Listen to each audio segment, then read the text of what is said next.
Hey guys, good morning. Welcome back to our new blog. What's up. अभी है दिन का टाइम। अभी 11 बज रहा है। अभी दिन का टाइम है। अब मैं सोच रही थी कोई ब्लॉग शूट कर लो। बहुत दिनों से मैं ब्लॉग नहीं बना रही हूँ, तो सोची आज क्यों ना एक ब्लॉग बनाया जाए। तो देखिए, आज मैं अपने बेबी के साथ ब्लॉग बना रही हूँ। आज मैं कुछ बताने वाली हूँ, आप लोगों के साथ कुछ शेयर करने वाली हूँ। प्लीज़ ध्यान से सुनिएगा मेरी बातें। और अभी मेरे हस्बैंड नहीं है, मेरे हस्बैंड जी गए हैं ड्यूटी, मेरे ननद जी भी ड्यूटी गई है, और मैं बस अपने बेबी के साथ रोज़ अकेली रहती हूँ। तो कुछ पर्सनल बातें शेयर करने वाली हूँ आप लोगों के साथ, तो ध्यान से सुनिएगा दोस्तों। और हमारे वीडियोस में, हमारे ब्लॉग्स में खूब सारा प्यार दीजिएगा, ढेर सारा। और ये देखिए, हम लोग रूम चेंज कर लिए हैं। ये है न्यू रूम। हम लोग गुरुवार को, थर्सडे को रूम चेंज किए थे। ये पहले फर्स्ट फ्लोर में थे, तो अब सेकंड फ्लोर में शिफ्ट हो गए हैं। तो इधर न्यू रूम में शिफ्ट हुए हैं। तो इधर पहले बैचलर वाले थे, बैचलर वालों को हमारे रूम में शिफ्ट कर दिया गया है फर्स्ट फ्लोर में, और हम लोग को सेकंड फ्लोर में फैमिली वालों के साथ शिफ्ट कर दिया गया है। तो इधर सब कोई फैमिली वाला फ्लोर है ये। तो इधर ही हम लोग सब कोई हैं। तो देखिए दोस्तों, ये है हम लोग का रूम। ये थोड़ा और ज़्यादा साफ दिखता है ये रूम, क्योंकि उधर का टाइल्स थोड़ा गंदा टाइप का था, ब्लैक था, और इधर का पूरा वाइट है, तो न्यू दिखता है पूरा। तो मैं आप लोग के साथ कुछ शेयर करने वाली हूँ, तो हमारे वीडियो में बने रहेगा। खूब सारा प्यार दीजिएगा। तो दोस्तों, मैं आज अपने बारे में कुछ बताना चाहती हूँ। आज मैं अपने बारे में कुछ बताना चाहती हूँ, अपने घर के बारे में। मैं कहाँ से बिलोंग करती हूँ, मैं सब कुछ अपने बारे में बताने वाली हूँ आप लोगों के साथ शेयर करने वाली हूँ अपना इंट्रोडक्शन। मैं हूँ आसाम से दोस्तों। मैं आसाम से हूँ, बचपन से रही हूँ।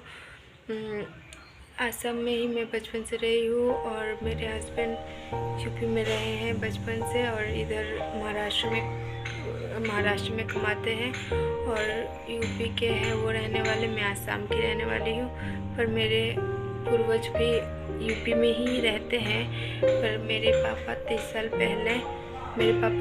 पहले जब बॉय थे, तभी मेरे पापा यूपी से आसाम गए थे कमाने के लिए, काम की खोज में। तो आसाम में ही काम करके अपना बिजनेस करने लगे उधर ही। तो उधर ही उनका बिजनेस हो गया। तो उधर ही अपना ज़मीन वमीन खरीद के, मेरे पापा और मेरे बड़े पापा उधर ही ज़मीन खरीद के अपना बिजनेस शुरू कर दिए। और फिर उधर बिजनेस स्टार्ट करके उधर से घर गए, यूपी गए। यूपी जाके जब पापा का शादी हो गया, ये शादी के 3 महीने बाद फिर से आसाम चले गए मेरी मम्मी को लेके। तो फिर तब से पापा आसाम में ही है, हम लोग आसाम में ही हुए हैं। तो मेरी सिस्टर उधर हो चुकी थी आसाम में। तो मैं जब पेट में थी मम्मी की, तो मेरी मम्मी यूपी गई थी, तो यूपी में ही मैं हुई थी। तो फिर उधर से वापस आसाम लेके गई। तब से हम लोग आसाम में थे, आसाम में ही हम लोग बड़े हुए हैं। आसाम का ही सब कुछ हम लोग का आता है, अभी भी आता है। पर हम लोग का मेन भाषा, हम लोग का मेन लैंग्वेज भोजपुरी है, जो कि मुझे नहीं आता था भोजपुरी, क्योंकि बचपन से मैं बंगाली, आसामीज, मुस्लिम ये सब लोगों के साथ रही हूँ, ये सब समाज में रही हूँ। तो मेरे को भोजपुरी नहीं आता था अच्छे से। थोड़ा बोलती थी, तो मेरे भोजपुरी लैंग्वेज से लोग हंसते थे, तो मेरे को नहीं आता था। तो मैं कभी भी भोजपुरी नहीं बोलती थी, मैं हमेशा आसामीज बोलती थी। स्कूल में भी मैं आसामीज स्कूल में ही पढ़ी हूँ, आसाम में ही मैं पढ़ी हूँ, आसामीज स्कूल में ही पढ़ी हूँ। और मैं जितना मुझे हिंदी नहीं आता उतना मुझे आसामीज आता है। तो मैं बचपन से आसामीज पढ़ी हूँ, और मेरे को आसामीज लैंग्वेज भी आता है, बंगाली भी आता है, उधर के मुस्लिम जो बोलते थे वो भी आता है। और ये अभी इधर आके मैं भोजपुरी पूरा सीख गई हूँ, क्योंकि मेरे हस्बैंड भी तो भोजपुरी ही है, तो मेरे को भोजपुरी सीखना ही पड़ेगा। तो भोजपुरी सीख गई हूँ, पर मैं अपने हस्बैंड से कभी भी भोजपुरी में बात नहीं करती हूँ। मैं बस अपने सासुमा से बात करती हूँ भोजपुरी से। बाकी सब कोई से, अपने ननद जी से, अपने हस्बैंड से सबसे हिंदी में बात करती हूँ। और हम लोग कभी भी हस्बैंड वाइफ कभी भी हम लोग भोजपुरी एक दूसरे से नहीं बोले हैं, भोजपुरी में बात कभी नहीं किए हैं। हम लोग हमेशा हिंदी में ही बात करते हैं। और हम लोग मैं बचपन से असम में ही रही हूँ, उधर से ही मैं 10th मैं एचएस सेकेंड ईयर तक पढ़ी हूँ। और सेकेंड ईयर के बाद मैंने लव मैरिज कर लिया है।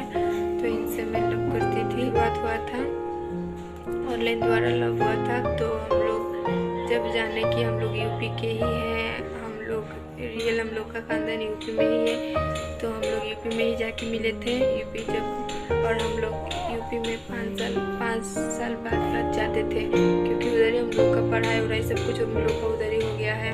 उधर ही हम लोग का रियल घर है आसाम में। तो फिर यूपी में हम लोग 5-10 साल बाद ही जाते हैं, ऐसे नहीं जाते हैं, क्योंकि 3 दिन का सफ़र है, बहुत मुश्किल होता है, इधर पढ़ाई मिस हो जाता है। इसी वजह से हम लोग जब छुट्टी मिलता था, 1 महीने का गर्मी का छुट्टी मिलता था जुलाई में, तभी हम लोग जाते थे यूपी। और 1 महीना भी नहीं रुकते थे, 1 महीना के अंदर चले आते थे। और फिर ऐसे ही हम लोग बचपन से करते आए हैं। और फिर एचएस सेकेंड ईयर में मैं पढ़ती थी, तब मैं जब ऑनलाइन द्वारा हम लोगों का लव हुआ, हम लोग रिलेशन में आए। और फिर हम लोगों ने, मेरे मामा जी का शादी तभी पड़ा था, तो यूपी गए और ये इधर महाराष्ट्र में कमा रहे थे।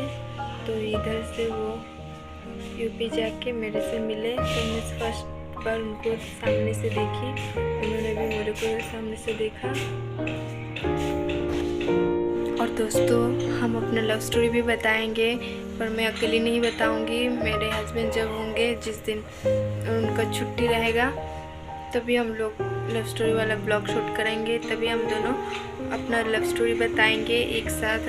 अकेले बोलना अच्छा नहीं लगता है मेरे को, तो दोनों जब एक साथ रहेंगे तभी कपल ब्लॉग देखिएगा आप लोग। तब हम लोग कैसे मिले थे, लव स्टोरी हम लोग का फुल स्टोरी बताएंगे, कैसे बहुत बड़ा स्टोरी है, बहुत लंबा।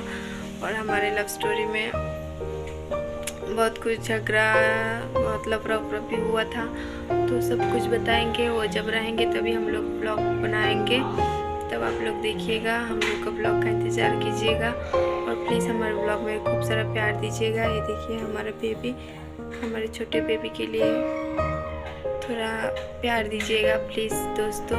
हमारा छोटा सा बेबी है, हम लोग अकेले संभालते हैं, कोई बड़ा बुज़ुर्ग नहीं है जो बेबी को संभाले। इधर हम लोग अकेले हैं, तो इसी वजह से हम अकेले ही संभालते हैं, कोई एक्सपीरियंस है नहीं बेबी संभालने का थोड़ा बहुत। इसीलिए वीडियो देख के जो बेबीज़ के लिए करना चाहिए, वीडियो देख के सीखती हूँ, तो वही बेबी के साथ करती हूँ और बेबी को देखती हूँ। ऐसे ही बेबी वीडियो द्वारा देखती हूँ किस तरह क्या किया जाता है, कैसे संभाला जाता है। और मेरी ननद जी को भी पहले से आदत था, तो पहले वही संभाले, अब मुझे भी थोड़ा बहुत आ गया है, तो वो अभी मैं ही करती हूँ। मेरे बेबी को अब मैं ही देखती हूँ, रोज़ मसाज करती हूँ 3 टाइम।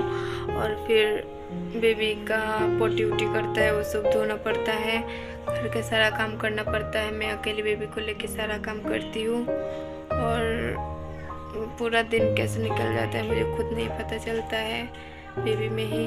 और बेबी कभी रोता है तो आके मनाना पड़ता है, तो मेरा बेबी उतना तंग नहीं करता है मेरे को। मेरे बेबी अपने आप खेलता रहता है, उसको भूख लगता है तो उंगली निकाल के पीने लगता है, वो चिल्लाता नहीं है। मेरा बेबी बहुत ज़्यादा अच्छा है, देखिए मेरा बेबी बहुत अच्छा है, बेचारा सोया है। तो मेरे बेबी के लिए प्लीज़ दोस्तों हम लोग को सपोर्ट कीजिए, हमारे बेबी के लिए। हमारे लाइफ में एक छोटा सा बच्चा आया है, छोटा सा बेबी आया है, तो भगवान की दया से बेबी बॉय आया है। और भगवान ने चाहा तो हम लोग का और ज़्यादा बेटर लाइफ हो सकता है। प्लीज़ आप लोग हम लोगों को और सपोर्ट कीजिएगा प्लीज़। हम लोग बहुत दिनों से हम लोग कोशिश कर रहे हैं, पर हम लोग आगे नहीं बढ़ पा रहे हैं। प्लीज़ दोस्तों हम लोग का पब्लिक तक पहुंचता ही नहीं है। प्लीज़ दोस्तों, इसी वजह से हम लोग को कोई भी सपोर्ट नहीं मिलता है, इसी वजह से हम लोग आगे नहीं बढ़ पाते हैं। प्लीज़ दोस्तों, आप लोगों से विनती करती हूँ, प्लीज़ हम लोगों को सपोर्ट कीजिए, हम लोग को आगे बढ़ने में मदद कीजिए। इसलिए हम लोग के वीडियोस, हमारे व्लॉग्स शेयर कीजिए पब्लिक तक, ताकि सबके पास पहुंच सके हम लोग का व्लॉग। और हम लोग को, बेबी को, हमारे फैमिली को आप लोग का आशीर्वाद की ज़रूरत है। प्लीज़ दोस्तों, हमारी मदद कीजिए। दोस्तों, हम लोग के आगे पीछे कोई सपोर्ट नहीं है, इसीलिए हम सोशल मीडिया के द्वारा ही आप लोगों से हम लोग रिक्वेस्ट कर रहे हैं, हम लोग को प्लीज़ आगे बढ़ने में मदद कीजिए। हम लोग बहुत 1 साल से हम लोग कोशिश कर रहे हैं, पर हम लोग आगे नहीं जा पा रहे हैं। हम लोग के वीडियोस पर व्यू ही नहीं जाता है। प्लीज़ दोस्तों, हम लोगों की मदद कीजिए। प्लीज़ आप लोगों से प्लीज़ यही विनती करती हूँ। हम लोग का आगे पीछे कोई नहीं, बड़े गार्जियन कोई नहीं है, बस एक मेरे हस्बैंड ही है जो पूरे 7 मेंबर्स को अकेले संभालते हैं, अकेले कमा के खिलाते हैं, पर हम लोग को खुद कुछ नहीं बचता है। प्लीज़ दोस्तों, हम लोग की मदद कीजिए। हम लोग का अभी तो बेबी भी आ गया है, तो बेबी का फ्यूचर के लिए भी सोचना पड़ेगा ना। तो इसी वजह से आप लोग सोशल मीडिया द्वारा हम लोग हेल्प मांग रहे हैं। प्लीज़ दोस्तों, आप लोग हम लोग की मदद कीजिए। आप लोगों से विनती है, हम लोग की हेल्प कीजिएगा प्लीज़ दोस्तों। तो फिर मिलेंगे नेक्स्ट ब्लॉग में, तब तक के लिए बाय।